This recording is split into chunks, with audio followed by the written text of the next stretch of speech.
first step in cultivating a question-asking culture, a culture of asking questions, really is teaching your teammates, teaching the people that are working in your environment how to ask great questions, and even more importantly, empowering them with the information that they need to ask great questions. Because information is fuel. It's the necessary fuel to ask great questions.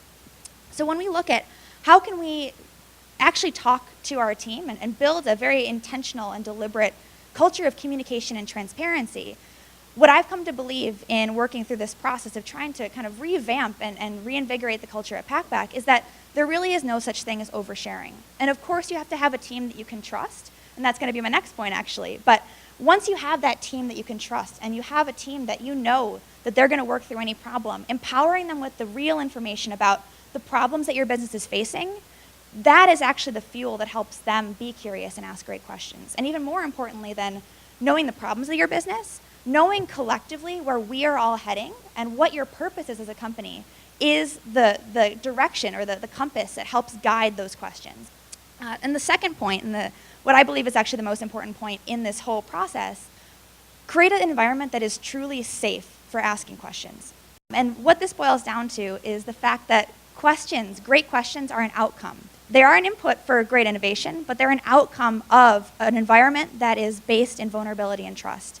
And the way that, the way that we expect our teammates to ask great questions is actually asking a lot of someone if you haven't given them that trust back in you as a leadership team or as you as a team in general, because you're asking someone to put themselves out there on a limb, ask a question that could potentially make them look silly. You're asking them to question their boss, the person that signs their check, and we don't really view ourselves in any way as bosses, and I'll get into that in a second here, but what's interesting about that is even if you have a very open environment, and what we've realized too is that an open door policy is just not enough. We thought that saying to our team, come in, ask us questions anytime, we thought that we were approachable, but it's not that simple. An open door policy is not intentional enough.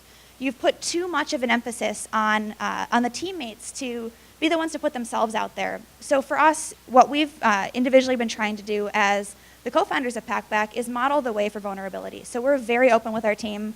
I'm 24, like I mentioned. There's a lot that I don't know, and there's a lot that I have, still to learn. And what I think is exciting about that is if we said that there's nothing that we have left to learn at 24, that'd be a really scary scenario. So we open that back up to our team. We let them know that there's a lot that we don't know, and there's a lot that we're still trying to work through. And, that does, of course, open us up for the question of, well, are we heading in the right direction? Is this the right product? Is this the right direction in our product development or our sales, et cetera? But those questions are amazing, and let those questions flow. They're hard to answer for sure.